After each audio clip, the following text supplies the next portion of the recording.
that Tracy McGrady never performed well in the playoffs. Josh, do you think T-Mac performed well in the playoffs? Of course he did. Well, people are stupid. And I just want to let you guys know that just because T-Mac never got out of the first round of the playoffs, don't blame him. T-Mac averaged 22.2 points, 5.7 boards, and 5 assists on 42% shooting in the playoffs. In the 2001 playoffs, this man averaged 33.8 points, 8.3 assists. In Game 3 in Orlando against Milwaukee, he had 42, 10, and 8. 42, 10, and 8 in the Game 3 win over Milwaukee before they lost that series 3-1. It's a best of 5 back then. In the 2002 playoffs, he averaged 30.8. In the 03 playoffs, even against a much better Detroit Piston basketball team, McGrady averaged 31.7 points in those 7 games. He torched Michael Curry. He made Ben Wallace look like one of the better defenders in the NBA. Look immobile, terrible, and it looked like McGrady was dunking on everybody. He willed Orlando to a 3-1 lead, pushing the Pistons to the brink by himself. By himself. This man carried an entire team to a 3-1 lead. The Pistons were a much better team. Orlando was the number 8 seed. Detroit was the 1 seed.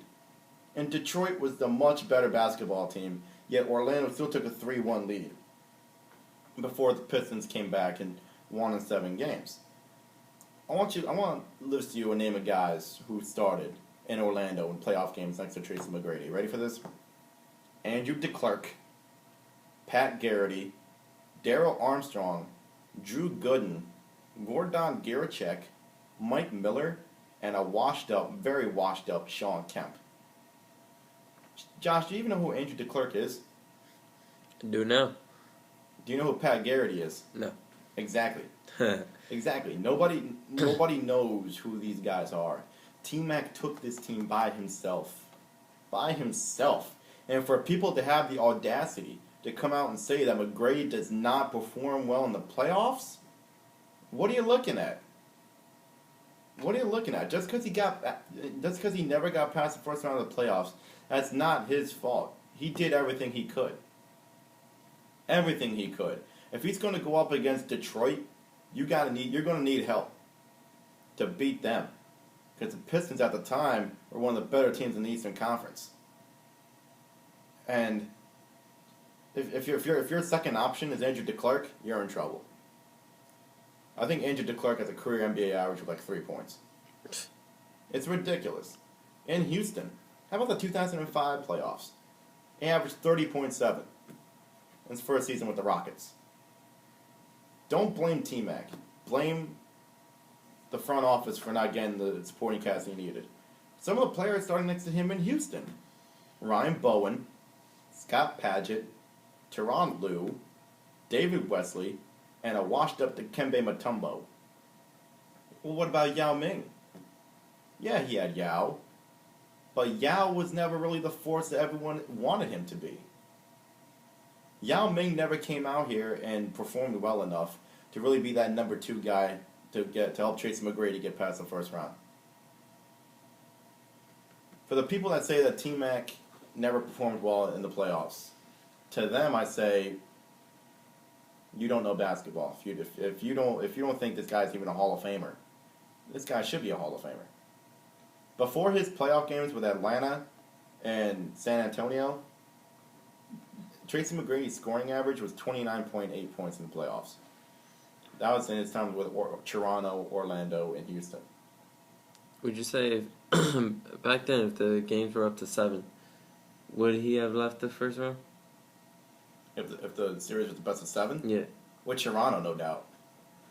Honestly, I think he should have stayed with Toronto either way. I think him and Vince Carter would have been a real big, duo in this league. I think we'd be talking about Tracy and Vince the same way we talk about Kobe and Shaq, or LeBron and Wade. Mm-hmm. Tracy and Vince would have been one of the better duos in the NBA. Nobody could stop Tracy McGrady or Vince Carter when they were on the same team with the Raptors. Nobody could stop him.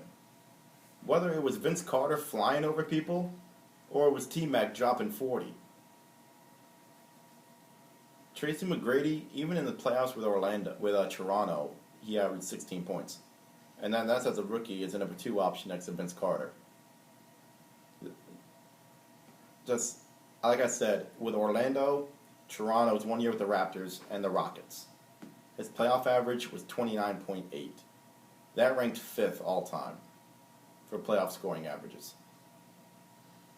Ridiculous. Now after his time with the Atlanta Hawks, obviously he only averaged 4.8 points with Atlanta. That's because he's old and his back kind of betrayed him. And then San Antonio, his average out to 22.2. But I'll never forget that 03 playoff series when my Pistons were down 3-1 against Orlando. And Rick Carlisle, the coach at the time, was trying to find anything to stop McGrady. Could not find a single person to try to stop McGrady. It wasn't going to happen. Tracy McGrady will go down as one of the greatest scorers to ever play this game. I truly believe that. Probably, yeah. Easily. When you talk about great scorers, people are automatically going to bring up Michael Jordan, or Kobe Bryant, or Allen Iverson, or LeBron even. But if nobody brings up Tracy McGrady, they don't know basketball.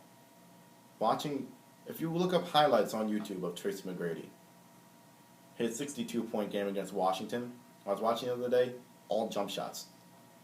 Literally all jump shots, pulling up in people's faces. He had one layup. Everything else were jumpers. Against Denver, against the rookie Carmelo Anthony, 51. Dropped 51 on them. Against another game against Denver in 03, scored 37 points and a half. He had 8 threes and a half against LeBron's Cavs. He dunked on LeBron. Tracy McGrady will forever be the forgotten superstar. Forever be the forgotten superstar. And that is my rant on Tracy McGrady.